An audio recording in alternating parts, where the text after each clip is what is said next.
নমস্কার।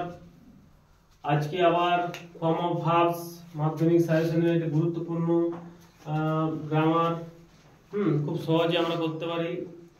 আজ আবার ডিসকাশন করছি।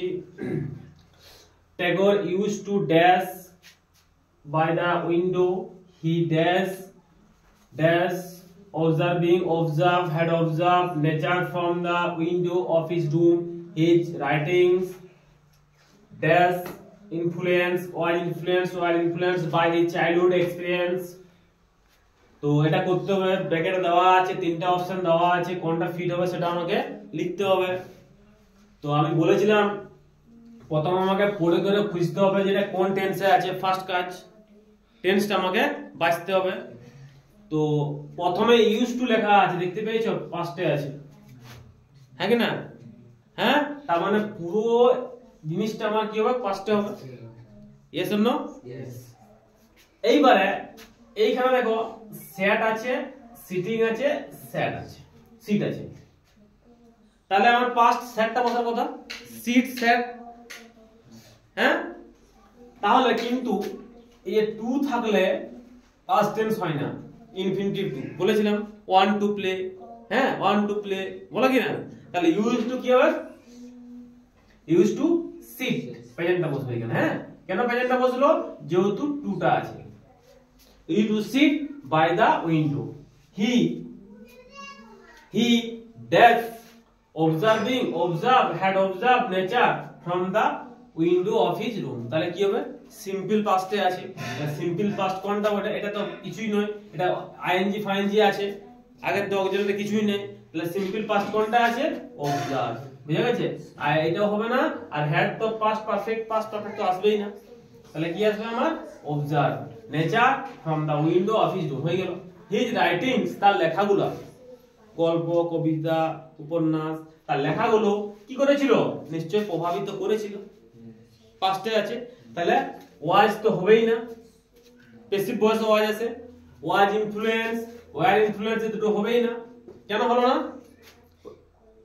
হিজ রাইটিংস ইনফ্লুয়েন্স মানে প্রভাবিত করেছিল তো, হ্যাঁ। আর ওয়াজ দিয়ে দিলে কি হবে? তার রাইটিং গুলো প্রভাবিত হয়েছিল। বুঝা গেছে? মানে দুটো আলাদা না। যদি বলে আই কিল টাইগার মানে আমি টাইগারকে মারি, আর আই ওয়াজ কিল্ড মানে কি আমাকে মারা হয়েছিল, তখন উল্টা হয়ে যাবে না? তাহলে হিজ রাইটিং ইনফ্লুয়েন্স প্রভাবিত করেছিল, নো ওয়াজ ইনফ্লুয়েন্স প্রভাবিত হয়েছিল। আর ওয়ার তো এর জন্য আসছে প্লুরাল ফর্মের জন্য, ওটা কিছু নয়। তাহলে কি হবে এখানে? ইনফ্লুয়েন্স। এটা ঠিক, এই দুটো আমার কি হবে? ভুল হবে। বুঝা গেছে? আচ্ছা, তাহলে হবে এটা ইনফ্লুয়েন্স। বুঝা গেছে? প্রভাবিত করেছিল। নেক্সট চলে যাবো। এইবার দেখো পুলিশে কি করে? অ্যারেস্ট করে, আমি অ্যারেস্ট করা হয়েছিল। হ্যাঁ, তার মানে দেখো, তার মানে দেখ আগে দেখতে হবে কোন টেন্সে আছে। The police dash had arrested a man who dash is found, or is তো হবেই না, পাস্টে তো হবেই না। was found, had found smuggling weapons. Police বলে না একজন লোককে ধরেছিল, এরকম বলে তো। হ্যাঁ হ্যাঁ, একজন লোককে ধরেছিল। হু, যে কিনা, who was found, had found smuggling weapons।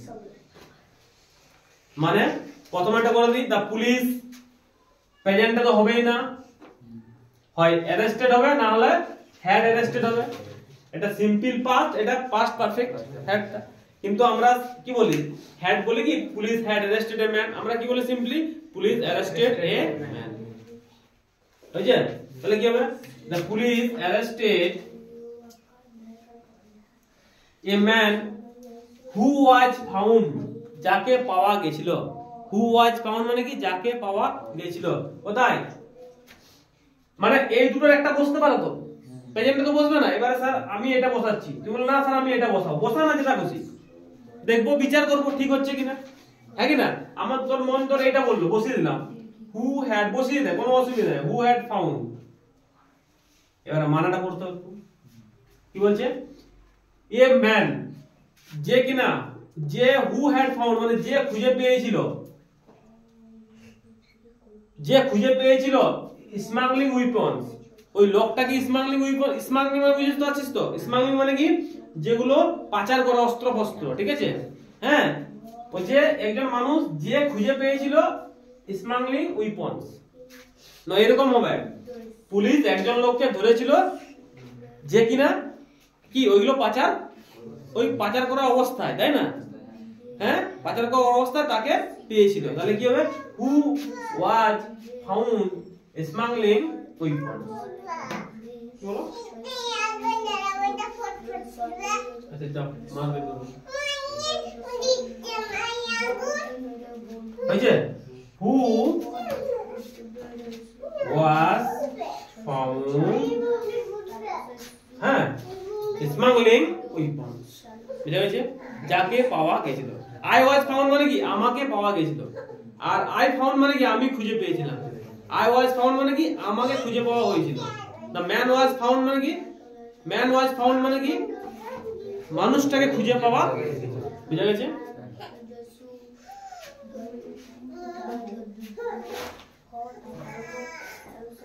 One of my friend আচ্ছা তারপর একটা আছে না, এট প্রেজেন্ট, বর্তমানে। এট প্রেজেন্ট মানে বর্তমানে, ওটার সাথেই আছে। বর্তমান তো বলে দিচ্ছে, এট প্রেজেন্ট বর্তমানে সে, he has been now in custody, না হি ওয়াজ, বর্তমানে বলছে মানে পাস্ট কে কাট, আন্দাজে কেটে দিলাম আমি।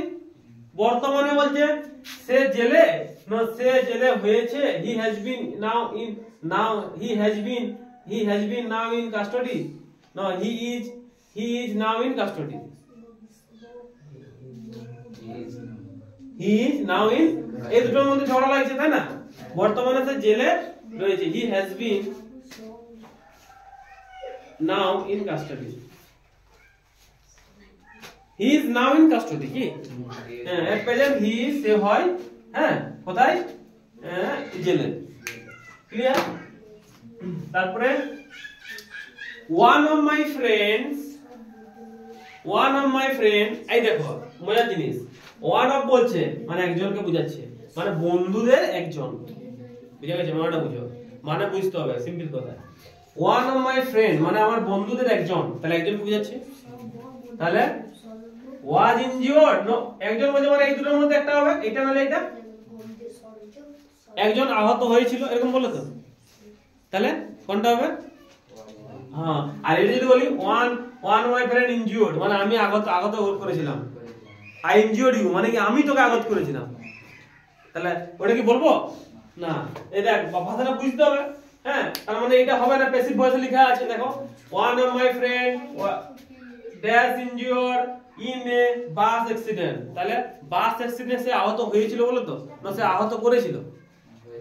হ্যাঁ, হয়েছিল, তাহলে ওয়াজ বা ওয়্যার হবে, কিন্তু কোনটা হবে? ওয়াজ না ওয়্যার হবে? ওয়াজ হবে। কেন কি? একজনকে বোঝাচ্ছে, আমার বন্ধুদের একজন আহত হয়েছিল, তাহলে ওয়াজ হবে, বুঝা গেছে? এটা কেন হলো না বলে দিলাম, হ্যাঁ, আই ইনজিওর্ড মানে আমি তোকে আঘাত করেছি, এটা তো হবে না। তাহলে আই ওয়াজ ইনজিওর্ড মানে আমি আঘাত হয়েছিলাম, আমি আঘাত করেছি মানেটা আলাদা, আর আই ওয়াজ ইনজিওর্ড মানেটা আলাদা। আই ওয়াজ ইনজিওর্ড মানে কি আমি আহত হয়েছিলাম, তাহলে এটা ওয়াজ হবে। ক্লিয়ার? এটা কেটে দিলাম, ওয়াজ তো হবেই না, প্রথমে এটাকে বাদ দিয়ে দে, অনেকগুলো আছে, তাহলে দুটোর মধ্যে বাঁচতে সুবিধা হবে। আবার in a bus accident I would have, এইটা একটু জানতে হবে তোমাদেরকে এটা একটু জানতে হবে, জানো না তোমরা? আমি যদি পাখি হতাম তাহলে আমি আকাশে উড়তাম, এটা আনরিয়ালিস্টিক পাস্ট, অবাস্তব। আমি যদি তুমি কি হতে পারবে? হ্যাঁ, পাখি হওয়া সম্ভব? তো কল্পনা করতে পারে, আমি যদি পাখি হতাম তাহলে আমি আকাশে হতাম, না আকাশে উড়তাম, তখন এই উড হ্যাভ ব্যবহার করা হয়। ই বলছে আই উড হ্যাভ, আচ্ছা বলেছিলাম আমি হ্যাভ এর পরে ভার্বের কোন ফর্ম বসে? থার্ড ফর্ম বসে, তাহলে এই দুটো কেটেই দিলাম, বসা। হ্যাঁ, I would have helped him, আমি তাকে সাহায্য করতাম, বুঝা গেছে? যদি আই বলো না, আমি একটা বলে, এখানে তোমরা নিজেরা বলবে উত্তরটা, হ্যাঁ আমি বলছি একটা। I would have flied in the sky if I were a bird. যদি আমি পাখি হতাম, if I were a bird, not was, ওই জন্য ওয়ারটা বসে। আয়ের পরে কোনোদিন ওয়ার বসে না, বসে কি না, কখন বসে ওই একটা বাক্যে মাত্র বসে। ই যদি আমি পাখি হতাম, if I were a bird I would have flied in the sky, clear? সেরকম I would have helped him, তাকে আমি সাহায্য করতাম যদি, if I were a doctor, যদি আমি ডক্টর হতাম তাহলে আমি তাকে, তাহলে কি হবে এটা ওয়ার, মনে থাকে বাক্যটা? হ্যাঁ, ক্লিয়ার, কমপ্লিট। তাহলে আজকে এই পর্যন্ত, পরের ক্লাসে আমরা আর্টিকেল প্রিপারেশন দেখব। Thank you for watching.